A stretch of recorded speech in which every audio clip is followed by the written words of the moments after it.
to the flag of the United States of America, and to the republic for which it stands, one nation, under God, indivisible, with liberty and justice for all.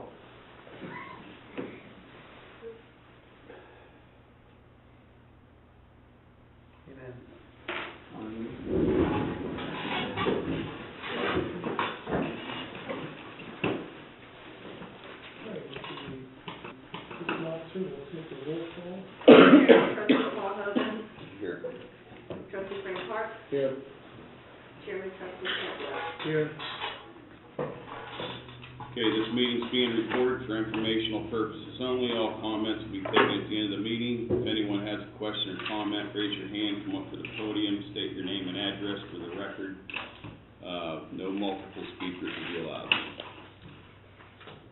Okay, this is a special meeting, and the purpose of the meeting today is to discuss medical insurance issues, the exit plan for the leaving the current insurance program that we're in, the road department levy, and also the park board levy. So I think the first part of this meeting will go into a discussion about the medical insurance programs. We've heard presentations from two potential suppliers today. One of the things that I do have to caution is both of them has told us that we need to make a decision on whether we will join their program no later than December the 15th, and the sooner the better that we can. So is there any questions or comments or discussion or? If I may, just on my half, Ted, I think maybe we should either have another special meeting. Does the insurance committee meet again and get their recommendation? Chris, didn't you say you guys have another meeting this weekend? Thursday, department head meeting, EWC. Because I see some pros and cons to both plans. Okay, what?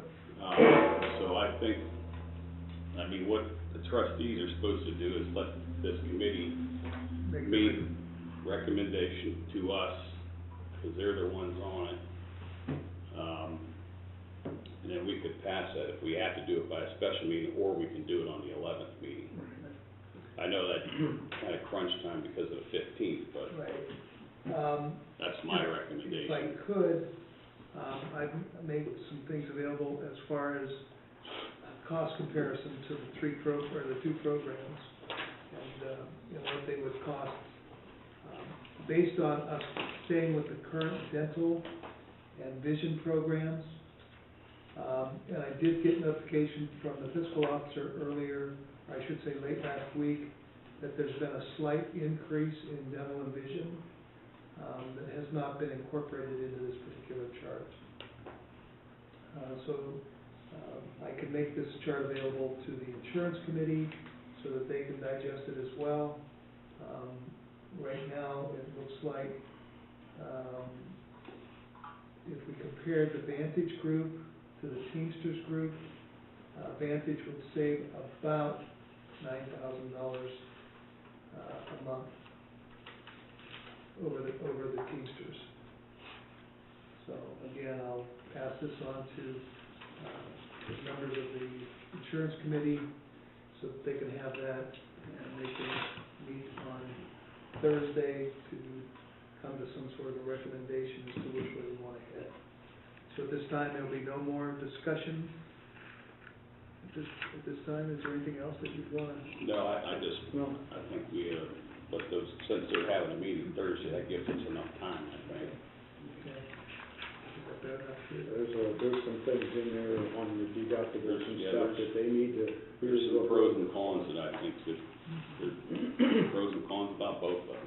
Insurance isn't easy, No. as we well know. That's why we got this committee to look out. So let's let them guys get back to us and put it on. Right. Okay. We have to put it on the agenda for the 11th for sure, unless we have to have a special meeting.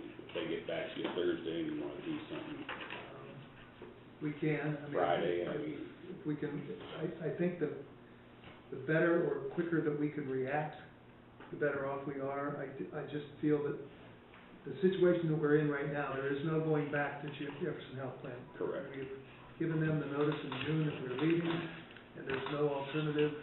I agree. Our current supplier, I've asked on several occasions for them to present an option, have heard nothing. So I'm assuming that they're not interested in continuing the relationship at this time. So, the only thing that we can do is review the two that did their presentations this morning and come to some firm decision as quickly as possible. Yeah. Okay. All right, so, I guess Dennis, Chris,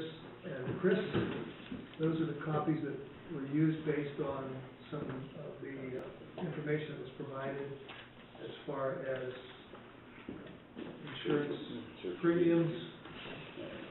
You could use that in your meeting on Thursday. Who's in charge of that? Well, it was Mike was the chairman. Chris Herlinger now would be acting chairman of that committee. I disagree with that, excuse me for a second, I disagree just putting him in, that should come to a vote between the committee Yes, members. I agree on Okay, that. Well, let me just throw this out there. Whoever's taking notes from that, if you can get back to the trustees as quick as possible so we know what we're doing. I guess that's what I would say. Just let us know what you guys liked about it, didn't like about it, what you want to do, and then the trustees will discuss that amongst us on the Okay. 11th. Okay. Yes, sir. Thank you. The most important issue at hand is our exit plan for JHP. I believe I've passed all that information on to you, the other two trustees. What's at hand here is we have to make a decision no later than December the 14th on our exit options. They have given us, based on what was in the plan, an exit strategy for us. I've had communications with Shanae at the law firm of Paul Lafayette. Their recommendations, they've been given all the information that I received through JHP. Their recommendations are that we go with plan or option number 2, and hopefully get out of it as I guess, peacefully as we can. Option number 2 states that what we need to do is we need to, once we leave the plan December 31st, because it was a self-insured plan that was never, I guess, presented that way. Correct. From our folks that brokered the account for us. There were a lot of pitfalls that are now all of a sudden mysteriously appearing. The first pitfall is that under a self-insured plan, we are now responsible for any run-out claims after our termination date. In other words, claims that are sent in November, December, that your provider, your doctor, your hospital, your x-ray technicians, whomever, if they don't turn those claims in until sometime after January, under a self-insured plan, we're still responsible for those claims. That is called the run-out period. The run-out period typically will be from January 1st through March 30th, but can extend as long as June 30th, depending on how these claims are turned in. They are projecting that those claims, what they're suggesting is that we get gap insurance or run-out claims insurance that would cover any catastrophic event that is not anticipated. That insurance, as well as the anticipated runout claims, they are asking for a check of $57,330.75. In addition to that amount, they are asking for $2,880 for a third-party administrator, TPA, which would be Medical Mutual of Ohio, to administer those runout claims. So we're looking at a total of $60,210.75 for us to, One more time, okay? I'm sorry? One more time. $60,210.75. That's the cost that would, is projected but not guaranteed to cover the runout claims based on actuarial and in our particular case, to take care of those claims. In their letter, they clearly state that if it's higher, we owe more. If it's lower, we'll get a refund. I wouldn't count on a refund, though. And they already have 10,000 in the reserve already money now. No, actually, that's a whole different thing. Different. Yeah. Okay. Well, no, I take that back. They do have about a little over $9,000 that has been accumulated towards runout claims. In other words, they've been paying our claims, and based on the premiums collected and the claims paid, there's about a $9,000 carryover that they stated from October. We don't know what November and December's are gonna be. That $9,000 could be eaten up. And then in addition, whatever late fees or late claims are paid, so the $57,330.75 is gonna cover the runouts. The $28.80 is gonna cover Medical Mutual of Ohio as the administrator to do those runout claims. On another note, in addition to that aspect, because we were in a COG, Council of Government program, that was OPEC-HC, there is a second phase to this process. In our premium payments this year, there was a 10.25% surcharge on those premiums that went towards what was called our responsibility for the reserve fund. In other words, it was so poorly run that this program did not have the appropriate reserve funds that were mandated by the state of Ohio. So it's been anticipated that of the 196 entities that participated in this, each one will have their share charged against them to meet those requirements for the reserve fund. Right now, Bazetta Township has paid about $48,000 towards that reserve fund replenishment.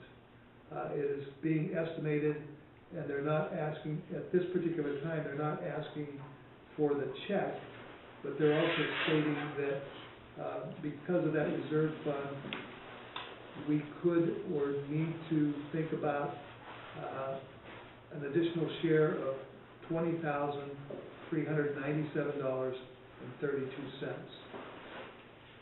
Again, $48,129.18 has been collected on behalf of Bazetta Township.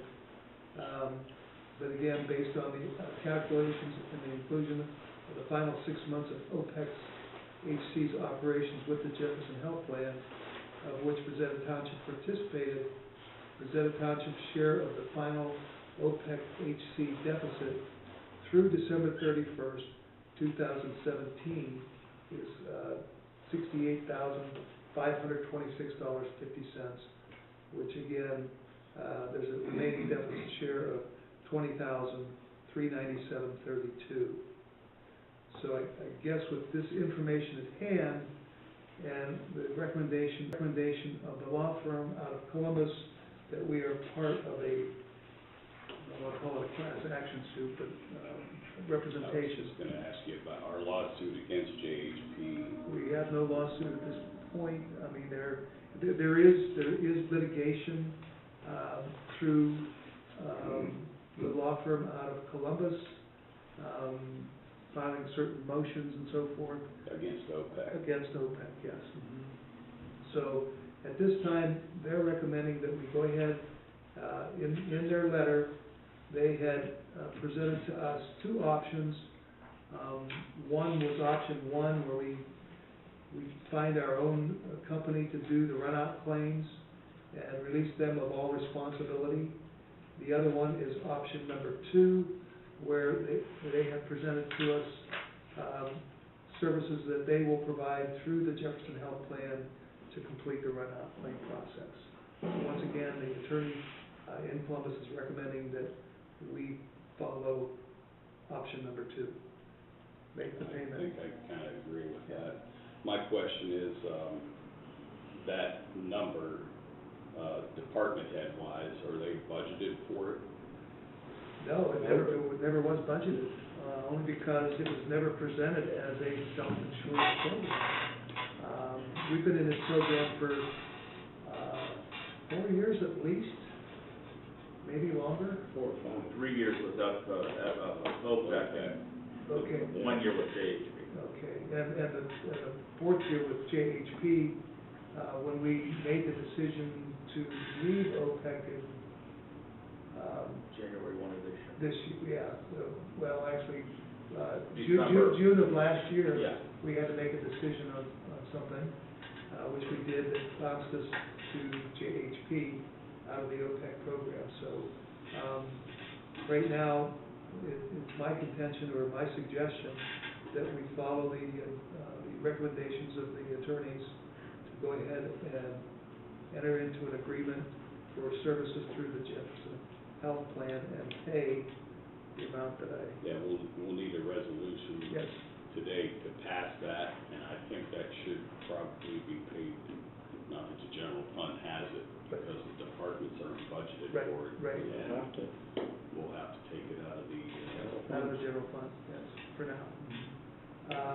If we choose not to go this route... well, not for now, once you Well, take it out, it's- the end of it's the done. year's coming, you're Yes. done. If we wait and do it January, which you Yeah, can't, we can, yeah.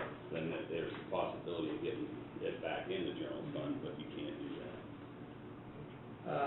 If we choose not to do this and go with option one, we could be on the hook for a substantial amount of money because we would no longer have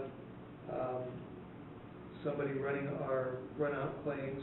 We'd have to hire a separate company to do that. Don't know what their fees would be. No idea. There's been... Option two. Yeah, there's been horror stories that a couple have not done the option two, and all of a sudden, through last year's exit plan, they're on the hook for $400,000 and $500,000 because catastrophic events happened towards the end of the year that affected runouts. So, I'd like to have a motion that we... How's your resolution gonna read? I guess... Because you gotta put the number in there. Yeah. I guess the resolution should be I think there should be two resolutions. Yes. One for us to decide that we are going to That's it. exit the JHP healthcare plan effective December 31st. Okay, let's do that one. That'd be 29618. Correct? Yes, 29618 to exit the JHP health plan effective 12/31/18. Motion? Yes, I'll move. I'll second. Trustee Miller? Yes. Trustee Park? Yes. Trustee Webb? Yes. Okay. 29718. 29718.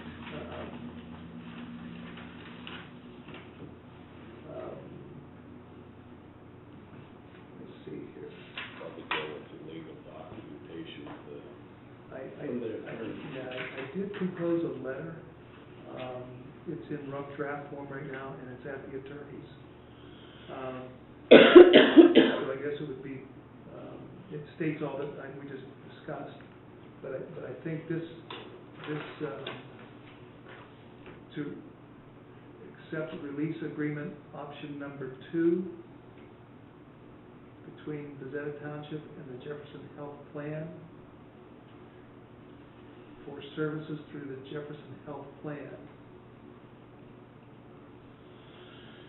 And that would be by resolution for us, and it spells out, and I believe you gentlemen got copies of this. Yes. Yes, okay. And it gives us detailed instructions on what we do, when we do it, and again, there's been several conversations with the attorneys down in Columbus. They've had copies of this, and they are making the recommendation that this is what we follow. So let's have a motion number 297-18 to enter into a release agreement between Bazetta Township and Jefferson Health Plan.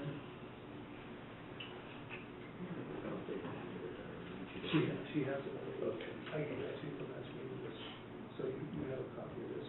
So we would need to date it and. Finish this resolution Yeah. per recommendation of legal counsel. Yes, per recommendation of legal counsel.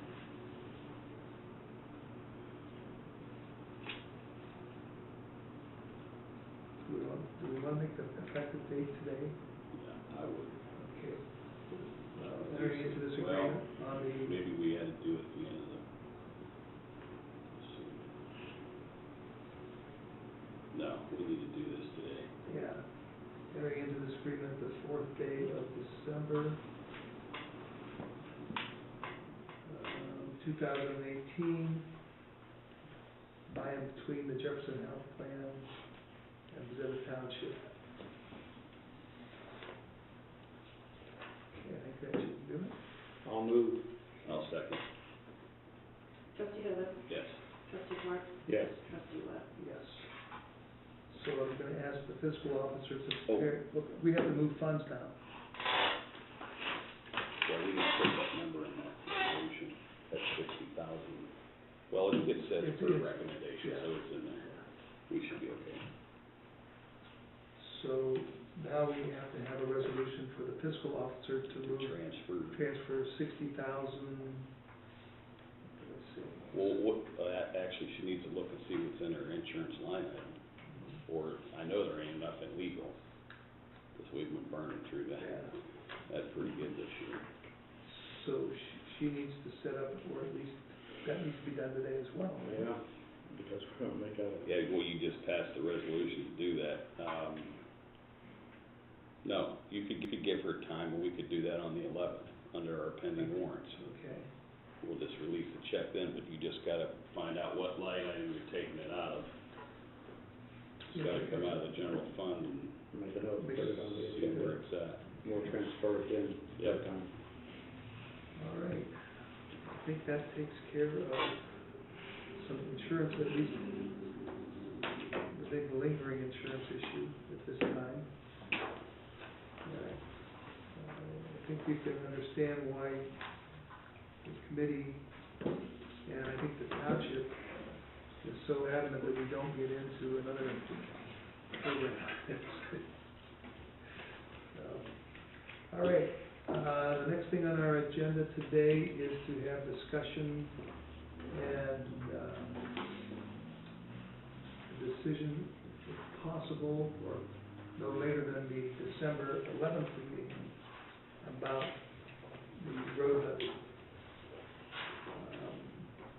I did pass off to you guys what Poland Township did. Poland Township, believe, hired an agency to put a program together for them. It was, well, no, Poland Township did not.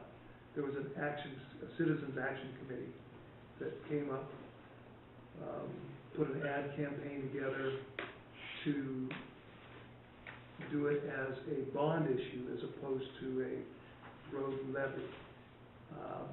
They had tried this road levy several times, and it failed several times. So this, they were able to get this passed by selling it as a bond issue that made it more attractive to the residents, more affordable to the residents. What it allowed them to do is set a certain amount or grand total, so to speak, and extend the payment for more than 5 years. I think we're limited on the levy to no more than 5 years. They went 7 years on their levy for the bond. And what makes this so unique is that under the Poland resolution, or I should say the amendment or the bond issue, they were able to make promises and commitments to the people of the township that every road in their township was going to be paid as one project. Township roads. It was 100% towards the township roads, yes. So, what sold the idea was that, and I've talked to a few people in my neighborhood over the last couple of weeks, if it was presented this way as a bond issue, it does a couple of things. First of all, the money that is generated by the bond can only be spent on repaving roads, as the way their bond was written. Which means that now we can guarantee that that money can only be done for paving projects. The second thing that happened, it became the largest paving project of any township in the state of Ohio, which opened up the doors for a lot of other paving companies to come in and bid on the contract.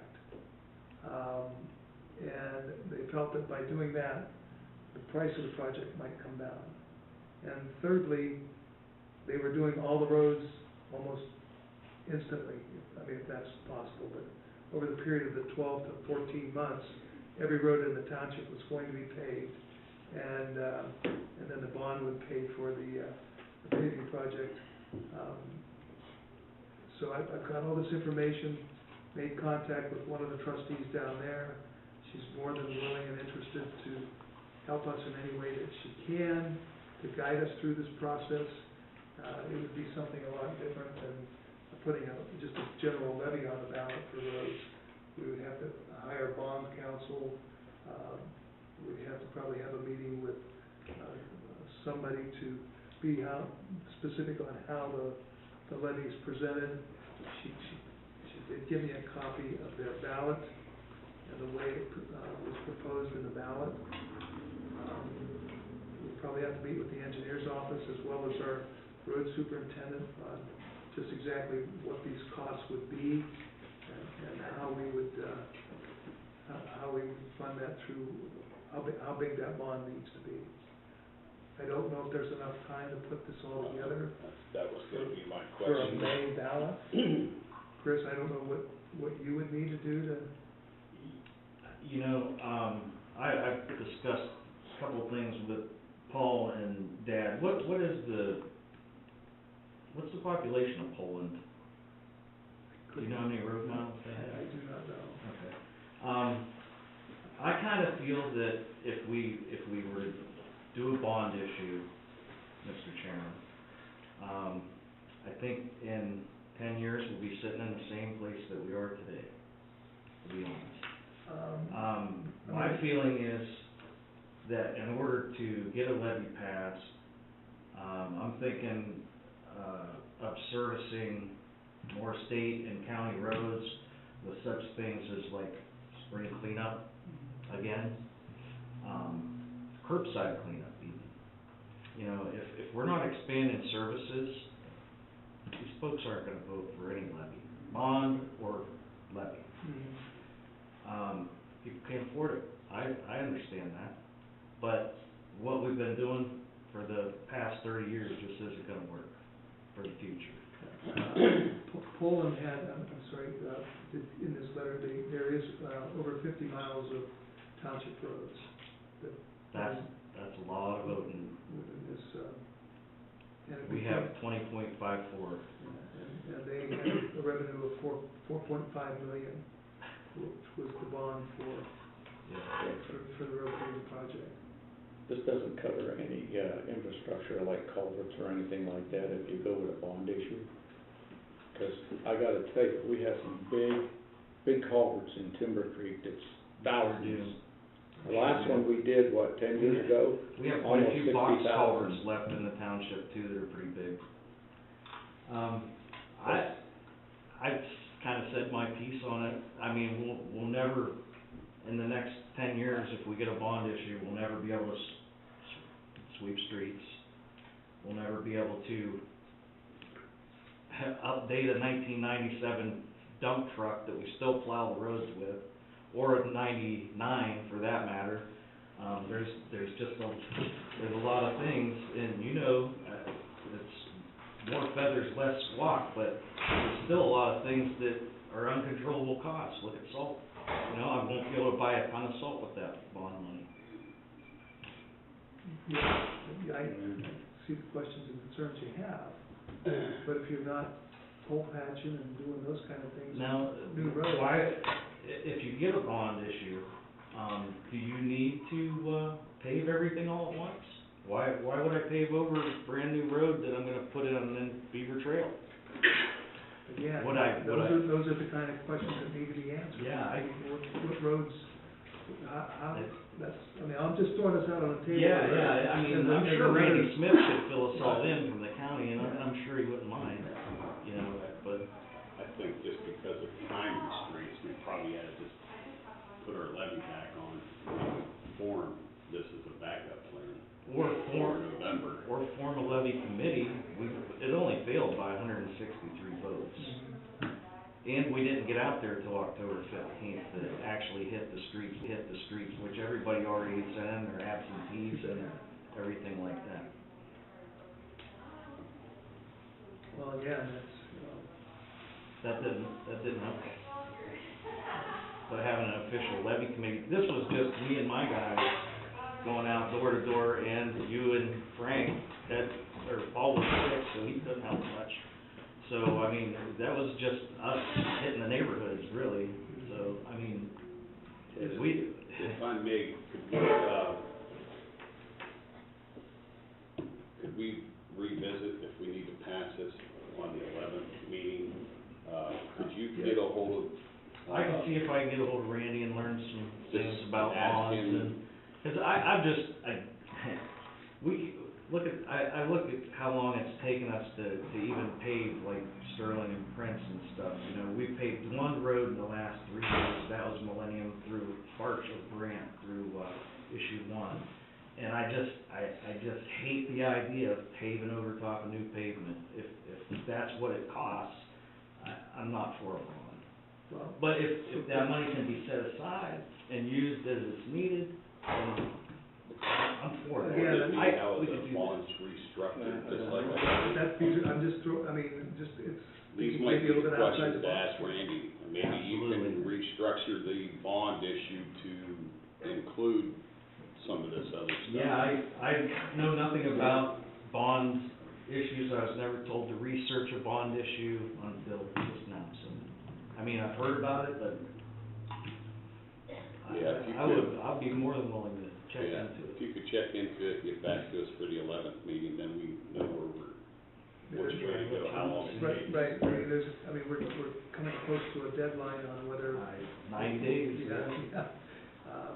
And I don't, like I said, Poland was in the same boat, their road levy failed more than once. And they were able to present it in such a fashion that it made sense for their residents to vote on it. That's because, you know, when you tell the folks that all the roads are gonna be paved, heck yeah, man, they're gonna, if you lived on that road, you'd be voting for it. Well, I mean, all at once, but we have so many state and county roads that it's not gonna affect, but, you know, Yeah, a small few, so it's, That's why I said. we're outnumbered. There'd be some individuals come and talk to you about the sad thing if this doesn't go through again, and then maybe we can have the Carry it with me. bond issue, you know, at that time, information by then, and figure out exactly. I'll get a hold of, What's the best way to maybe go? I'll get a hold of, Gary Schaefer and see if he can enlighten me. I mean, if you If want you this want- information, Chris, I'm Sure, more than yeah. happy to pass it on to you. It's their program, what they did, I kinda know the Poland, road superintendent. Road superintendent, okay, make contact with him. We'll do that. Okay, I'll go ahead and pass this on to you, and pick that up later. So at this time, we're going to table to the December 11th meeting, and then we'll decide at that time what we're gonna do regarding a road levy. Okay. The last issue on today's agenda is the park levy. I think the park board is pretty adamant that it's almost impossible for a group of 5 or 6 people to raise enough money each year to support the park 100%. They are asking that we reconsider putting that park board levy on the ballot again, with a little bit more, they are willing to, tell the story and get it out, much like the road department did in the attempt with the road levy. They felt that the park board levy that was on the ballot the last time wasn't promoted enough or properly, and that if the story could get out, we might be a little more successful in getting that one passed. So, that's the thought there on the park board levy. Again, we can think about it, but again, we're getting close to when those have to get to the auditor's office for. That's like 2 readings, 2 or 3 readings. 3 meetings, and then we have to have it. And you gotta get the language, well, we can take it off the I'll last just say the one, last just one change for the the park, yeah. So again, we can table it for now and save talk it. about it on the 11th. Well, yeah, either decide for or just do it on the 11th. I'm agree with that. Okay, so we'll put a resolution on the 11th for the park board. For the park levy. It was tabled at our last meeting, so. Okay. Because there's gonna be the problem we're gonna be running into, we're gonna have renewals from these other departments, we're gonna have 20 levies on at one time. Yours is next year, right? Right. Yours is, Next yours year. is in 2019 Or 20. or 20. Yeah. First attempt will be. Well, it'll be November, will be 2020. That should be good until 2020. Okay. How about the police? Chris, do you know when your levies start to, I'm not sure. okay, could you have that information available for next Tuesday's meeting? Well, I think fiscal officer will have that too. Yeah, there's a list. Okay. Anything else to discuss on these 4 issues? No, sir. Okay, let's see, we're at 298 or 299? 298.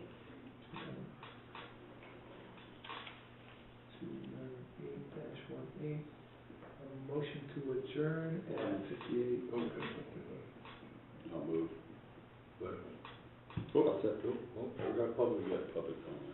No, not at a special meeting. No, you can't do I'm it. sorry, a special meeting, there's no. Can't do it. They just, you can adjourn the meeting, but I still got something to say to you guys. Yeah. I mean, you can do whatever you want. If it's for one of the 4 issues that we met today, you're more than welcome to make a comment, but if it's other than. No, it's for one of the 4 issues Oh, we well, then, mentioned today. please come forward then. Yeah, it's not for something that's not. I apologize, yeah, we're only allowed to discuss those 4 issues. Yeah, that's all I wanted to discuss was those 4. You know, we need everything in the township. We need the parks. We need the roads paved. We need insurance for our employees. We need all that. I'm not against any of us funding it and anybody getting any of this stuff. I just feel, and you guys all know this, that we may be going about it by coming to the property owner who's already taxed. Everything's figured on $100,000. There aren't many there are properties that are $100,000 and less, but there's properties that are more than $100,000. So when the homeowner figures it out, that his $150,000 or $200,000 property is now going up this much, and then he looks like, I don't really use the park, so I'm not gonna vote for that. I do drive on the roads, but once I get to the state roads, which isn't far away, they're all taken care of. Fine. I still say this, you guys read it in the other media that I had it posted, that all the townships, not all, but some of the townships around are using photo enforcement for traffic violations, which, number one, protects our police.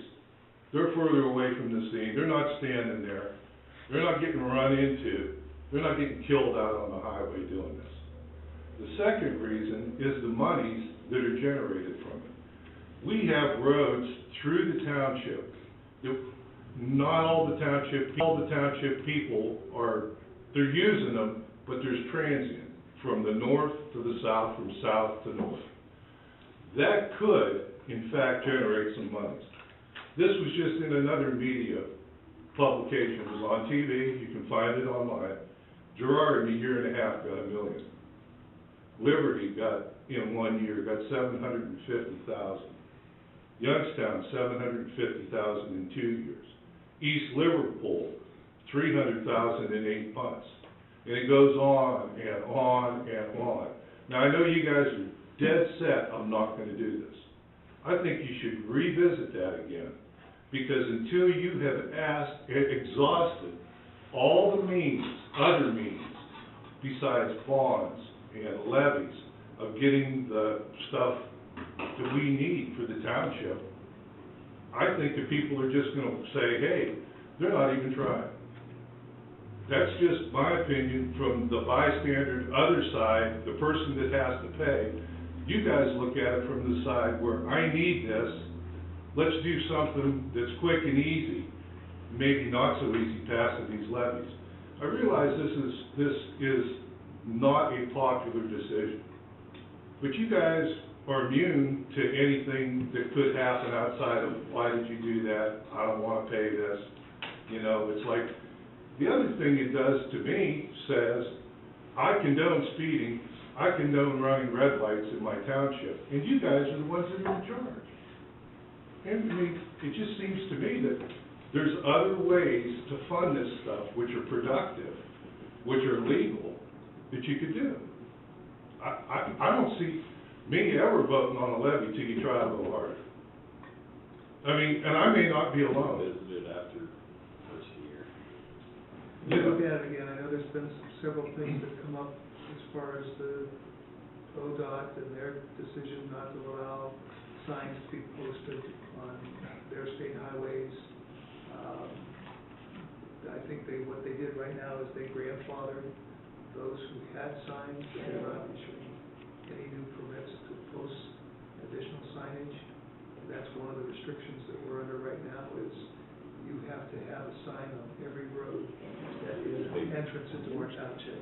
I think they made them take some down though, Yeah. because they were on roads that you're not allowed to film. Is that, do you know a lot about that, Chris? The last legislation that I read, and it was probably from August this year, because this debate has gone back and forth about signage. It has. So, depending on when it was read, it was the solution, the Blue Line Solutions usually who most people enter into the contract with. They were put up without asking the state for permission to post on their highways. When they got permission to post on the highways, they were then illegal. So even though the signs were up in some jurisdictions, they couldn't do it until they received that authorization back from the state. Correct, they had to shut some of them down, they did. Yeah.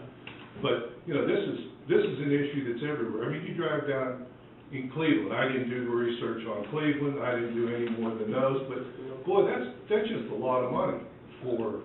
I think the only roads that we're allowed to do it on would be 82, 5, and 46. I don't even know about See, I'm just, in the closest township to us is Howland. And on every road, Gretchen Drive has one, they're all posted where you enter that township. There was some discussion about interstates. We don't have an interstate through here, we have state roads. You know, whether, I mean, as we all know, Route 5 is like a racetrack until they prove 4 to 2. But I think, I seriously, and I'm not gonna give up on this until, you know, I'm not trying to be but it is a source of revenue. And I think the people are looking at that, it's like, well, shoot, Howland made this much, they made this much, why aren't we even trying? And if it doesn't work, and it becomes excessive for administrative purposes, or, then quit, but at least give it a try. That was one of these issues. Okay, we appreciate your comments, and we'll take it under advisement. Thank you. Anybody else? Anybody else on the 4 topics of this morning? Okay, 298-18, to adjourn the meeting at 12:05. I'll move. Second. Trustee Hovis? Yes. Trustee Clark? Yes. Trustee West? Yes. Okay, meeting's adjourned. Thank you, everyone.